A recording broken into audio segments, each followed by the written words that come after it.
welcome back to my channel. My name is Stephanie, and if you are new here, welcome to my channel. I hope you enjoy your time here with me. If you do, please make sure that you subscribe to my channel, give me a thumbs up, and hit that bell so you know when I'm posting.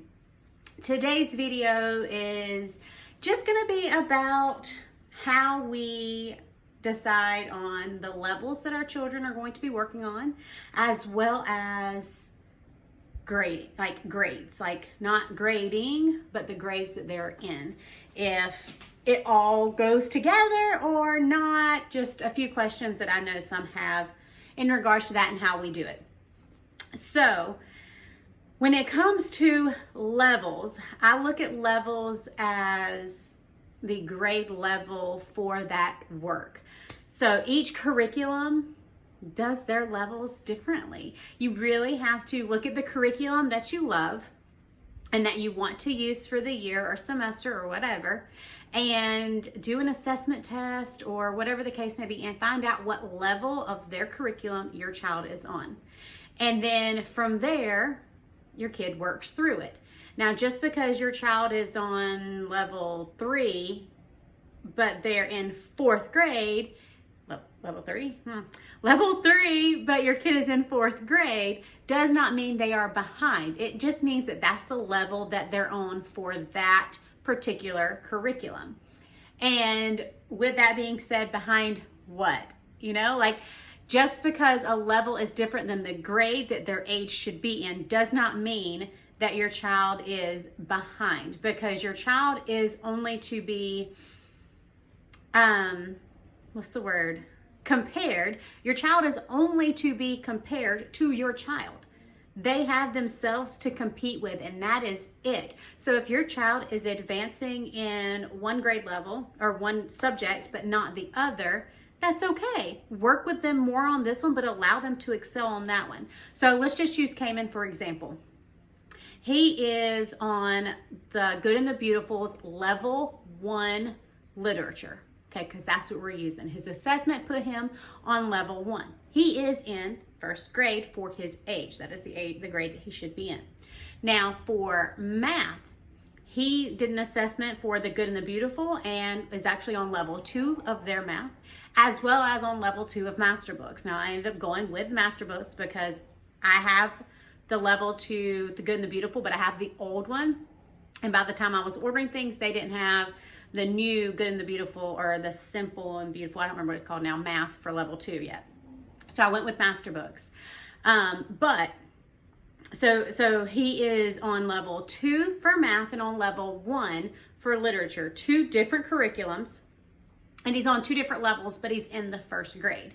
Now he loves math. He will do pages and pages and pages of math. He loves to add and subtract. He loves multiplication. He loves all things math. He does not like to sit there and read. And the reason is because it frustrates him to not be perfect at something. And he is struggling because he's still learning that subject, because my child is a perfectionist and he thinks he knows it all. He is 6 and he thinks he's 16. And it's different. But just because he's on level 1 of literature instead of level 2 like he is with math doesn't mean he's behind. He is still where he needs to be for himself, okay? So that's how we do grades. Like, yes, my child is in 1st grade and he is doing 2nd grade math, considering that that's what level 2 would be. He's doing 2nd grade math, but he's doing 1st grade language arts. And then with Malachi, with the Good and the Beautiful, he did not assess on their kindergarten level.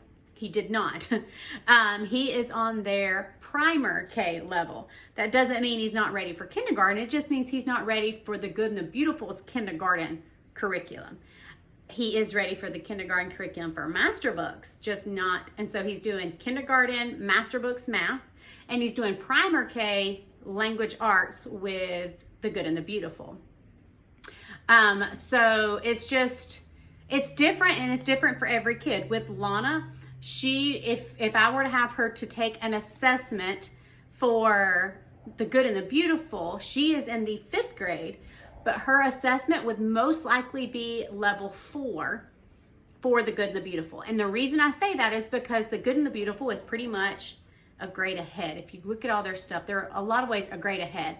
And she does need some extra work when it comes to some of her literature skills, when it comes to writing and things of that nature, and actual writing. Now, she can test well on a computer, but with actual writing, she does need a little work with that. Math, she'd probably be on level 5 of their math. But with language arts, I would want her on level 4, and I think that's where she would assess for the assessment. But it doesn't mean she's behind. That's just where she is. And you just build a child from where they are and continue to advance them and continue to let them see how it feels to continue to learn and to soar versus putting them on a level above where they are just to make them on their grade level and then them feel like they're dumb, they're stupid, they can't do it because it's harder for them. And then they no longer want to learn. If you keep them on the level that they are and allow them to continue to advance, they're going to want to continue learning because it's fun and they can be proud of themselves for learning instead of feeling like they're always behind and they can't catch up. So that's just my rundown on how we do the grade level versus the level of work. And again, it all boils down to the curriculum you choose. That's going to determine it all. But yeah, that is it for this video. If you liked it, please feel free to give me a thumbs up. I appreciate those thumbs ups. But that's it. Y'all have a great day. And yeah, we'll see you next time. God bless y'all.